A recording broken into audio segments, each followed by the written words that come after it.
fourth down, Newton's Law. Peggy, what do we have here? Tom Brady speaks on the development of QBs. You're assuming that everybody knows how to develop a quarterback. You're assuming that you're going into a program.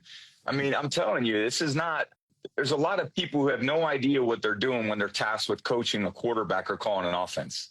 So are you saying, I mean, just like we'd rank quarterbacks 1 to 32, do you rank offensive coordinators 1 to 32? Do you rank quarterback coaches 1 to 32? Well, what if you had the 32nd ranked coordinator in someone's mind, or the 32nd ranked quarterback coach? How is he getting a level of development that the guy who's first is getting? When I got to the Patriots, I sat behind Drew, who was a franchise quarterback, right? Press pause. In right my there, second Peg. The thing that may not be the popular pick, but it needs to be said for perspective. Coaches nowadays are benefiting more off of players' success more so than players benefiting off of the development of good coaching.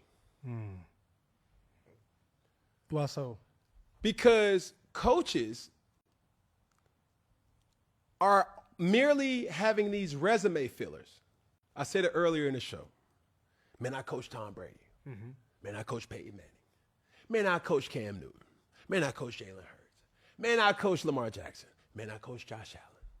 That's why I believe I'm a valid option to be an offensive coordinator. And I said it time and time again. Just because you're a great position coach does not mean you're a great unit coach, meaning coordinator. And just because you're a great unit coach or a great coordinator does not necessarily mean you're going to be a great head coach. See, I had a conversation with a person that I respect recently, and coach, by the way, said, hey, coaches ain't developing players in the league. They don't need to. Because when we draft you, we're not going to teach you how to catch. We're not going to teach you how to throw. We're not going to teach you how to tackle. We're not going to teach you how to cover. You should already be equipped with these things. We just need to teach you our system, and you, being who you are, now inserted into our system, should thrive. That has nothing to do with development.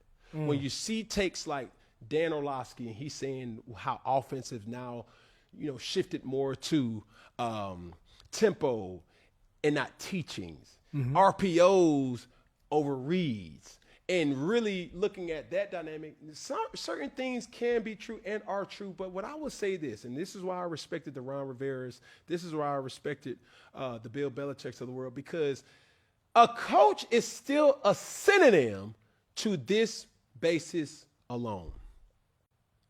Teacher. Teach the game. And not a lot of coaches have the ability to teach. Prime example. Josh McDaniels, a coach who I'm very fond over, who I think so highly of, and is a person who is such a brilliant offensive mind. Was an offensive coordinator for years during the dynasty of the New England Patriots. He coached Tom Brady. When I was in New England, I had to make it abundantly clear. Everybody knew it, but I had to say it. I'm not Tom Brady. How you coach Tom is different than how you need to coach me. There's things that you have to implement more, and there's other things that you may not have to go over because I get it. When you're thinking about it and you're looking at the whole optics of how and what you need to be as a premier player in any level of football, it comes down to this as a player. How do you process information? In football, just like other sports, basketball, baseball, tennis, it has a lot of similarities in common. And this core recipe, reaction. Who reacts faster? Who reacts in a manner that gives me the upper edge versus my opponent? In the open field, hey, boom, I got the ball in the open field. How do I react? Hey, I come to the line, I see cover 2, boom, I snap the ball, they shift to cover 3. How do I react to that? These things is all reacting, and how do I process this information and perform? Yeah. Too many times that we have players go about it not realizing like, yo, what's my learning language? And they don't know that. Nor do coaches know the player's learning language. Yeah. It may be, man, I got to watch tons of film. I was a visual learner. Yeah. I write things down. Hold on, coach, say that one more time. Z move, the twins right off, 678 flash, F track, sneak. All right. That's how I learned. Bro, I would write so much because I had this method. The more senses I use, the more I'm more capable of learning what I'm trying to learn. Obtaining the knowledge, yeah. You see what I'm saying? You wrote it, you're thinking about it, you're seeing it. Taste it, smell it. Yeah. You know what I'm saying? Like all these things, touch it, see it, hear it. All those things is what I tried to implement the most and how I tried to learn different offenses of just learning in general. Yeah. Like when I read books, right? I can't properly read a book without a highlighter and a pen. Because when I'm reading, I have to read out loud. I feel sorry for a person that's sitting next to me as I'm trying to read a book. It's easy for me to read to my kids at nighttime. But what they don't realize is I'm reading it out loud. Cat in the Hat. I need a highlighter. Man, that was a verb right there, man, when you're reading the Bible. In the beginning, God created the heaven and the earth. All right, bet. In the beginning, God created the heaven and the earth. Okay, what is the beginning? Let me take a note right there. That's who I am. That's how I learn. I've identified what my learning language is. Yeah.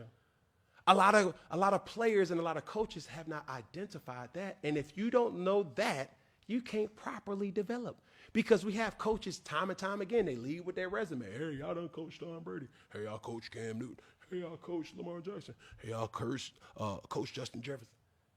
And they're leading with a resume saying like, the player, that ain't who that person is that you're talking to. Yeah. That ain't to say that he's not a good player. You just need to identify how they learn and how they can register and process the information. But so when you talk about developing and development, like where do you get your development from? Because obviously you came in as a rookie, but then by the time you're 5th, 6th year, you have developed as a player. So where did your development come from? It's just a skill, bro. Like when you talk about development, that's a very vague or very broad kind of question, right? Because it's mental, physical, all these things that come into development. I think what it really comes down to is how you respond as you're absorbing information. Okay. When you go through a meeting, when you go through a position meeting, when you go out there on a practice field, when you go out and you're in a game and you have in-game adjustments, that's a lot of information that I have to process. Yeah. As a coach, you have to say, hey, does this player have the competence to really take what I'm telling him and execute it? Because some players aren't, but that doesn't make him a bad player.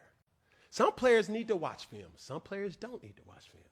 Some players need to, understand how some players are vocal. Some players aren't.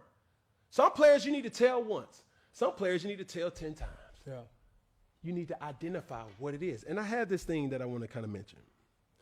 In order for any player or coach to be elite or great, they must, number one, have this in their repertoire. As a player, it comes down to want to be coached, want to know, want to identify what is needed for me to properly execute. And from the coach's standpoint, that question is how to. How can I get my player? How can I teach this in a manner? How can I get through to him or her in a way that they understand? Yeah. Want to as a player, how to as the coach.